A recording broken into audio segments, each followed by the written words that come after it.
Before I get started with the story, let me give a shout out to Tawana in the Discord for posting it.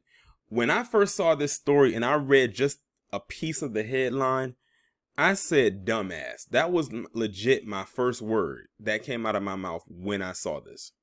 So in this picture is a man by the name of Lee Price III. He's 29 years old and he has been sentenced to more than 9 years in prison for getting nearly $1.6 million in PPP loans and spending it on a Lamborghini and in strip clubs. Ask me how I feel about the sentencing that he got. I don't feel a damn thing. I don't know what it is. I will say this. I know equality in America is a myth, but where equality meets is for some of the idiotic things people of various backgrounds do. And when it comes to the PPP loans that people have been wrongfully getting and spending it on frivolous stuff, it's equality across the board. I think I've talked about just about every group who has gotten caught up in some PPP loans, no matter what the gender or their background is. Like, this is absolutely insanity. And if I'm looking at these pictures that I'm looking at right now on the left of the screen that you cannot see, which I'll probably put in the thumbnail, this guy looks like he has a rather interesting criminal injury history because he has more than one mugshot. This is only one of 8 mugshots that I have seen of this guy. Like I said, I'll probably put it in the thumbnail and y'all can see it for yourself. I don't know what the other crimes he committed that got him there. The reason why I'm saying it, the 8 other ones, is because in all the other mugshots that I see of him that they put together, they look like they were all at different ages. They look like they probably started maybe in early 20s and work up to now being him 29.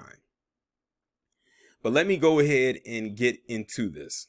The Houston man accused of going on a shopping spree after receiving $1.6 million from the Small Business Association's Paycheck Protection Program has been sentenced to 110 months in prison, the U.S. Justice Department announced Monday. According to court documents, 30-year-old Lee Price, even though they have him listed here as 29, pled guilty in September to charges of wire fraud and money laundering, submitting fraudulent PPP loan applications to 2 different lenders on behalf of 3 businesses: 713 Construction LLC, Price Enterprises Holding LLC, and Price Logistics Services LLC. Through these loan applications, Price sought over $2.6 million and actually obtained over $1.6 million in PPP loan funds. So he was literally about $1 million shy of getting the entire thing. Court documents said Price falsely reported the number of employees and payroll expenses in each of the PPP loan applications. According to the official criminal complaint against Price, he started spending that PPP money almost immediately on incredibly lavish items, including a $233,000 Lamborghini Urus, excuse me, an $85,000 Ford F-350 pickup truck, and a $14,000 Rolex. Like they said, he didn't waste no time. He went splurging as if as if a meteor was about to come crashing into Earth tomorrow. Prosecutors say he also spent thousands of dollars at Houston nightclubs and strip clubs and more than $100,000 to lease office space in Memorial City. The Department of Justice, along with law enforcement partners, seized over $700,000 of the funds Price fraudulently obtained, court documents said. On May 17, 2021, the Attorney General established the COVID-19 Fraudulent Enforcement Task Force to marshal the resources of the Department of Justice in partnership with agencies across the government to enhance efforts to combat and prevent pandemic-related fraud. I don't know why people continue to try to do and commit this type of fraud and don't think that the government is not going to find out. I mean, everybody, I think just about everybody, maybe not every single body, but just about, has gotten caught committing a fraud such as this. This guy got 1 million shy of the entire thing. He was going for 2.6 and got 1.6 and immediately went to start spending it immediately. And I wonder, are they all in the same Telegram chat? Are they all talking to each other in order to obtain this? Like they give each other tips on how to go about committing this type of fraud? Because basically, what he's doing, everybody else who has committed this fraud has done. It's the same wash, rinse, repeat thing, and they're still getting caught.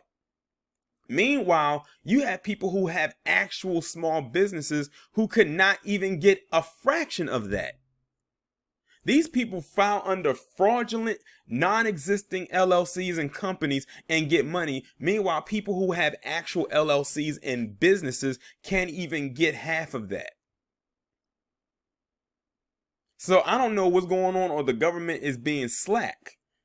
But it happens so frequently. Like, look, this guy spent money on a Lamborghini, a Ford pickup truck, and a $14,000 Rolex. What the hell are you going to do? A $14,000 Rolex. You can tell this is a guy that has never had anything, just by the way he went and immediately spent that money. And notice that a lot of the people that did this, they splurged it on things that they never probably could have bought before. Some of them who probably had the money still went ahead and did it anyway because they're in lust with it. It's a rush. It's a feeling of rush. And then they say he went to some nightclubs and strip clubs. Like, he went in. I wonder how much money he spent in total before they caught him. I wonder how much, because I also wonder, was this the only thing that they listed? Was those the only things he spent money on, or was there more? But this is probably the most expensive things that he did. Excuse me.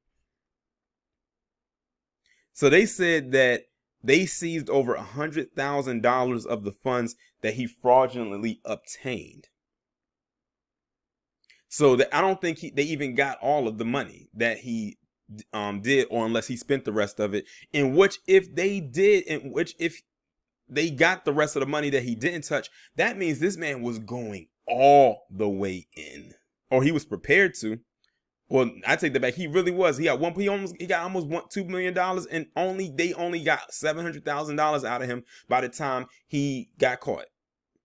He wasted no time. Like the article stated, he went and started spending immediately. He did not wait and let the dust settle. He said, no, I got to do this now. He knows why he did it, because he know he was scamming. He know he was a fraud, and he knew he had to spend now, because if he waited, they would have caught him and he would have did all that scamming for nothing. Well, it's all for nothing now, because he can't even enjoy the stuff that he spent the money on, which, by the way, wasn't even his money. So have fun for the next 9 years being inside of a cell. And when he's 29, one thing listed him as 29, the other listed as 30. So he'll be either out at 39 or 38. Almost an entire decade later. So it'll be in 2030 when he gets out. Over stupidity. Like, you're throwing away a decade of your life over some money that wasn't even yours. Y'all let me know what y'all think about this down in the comments.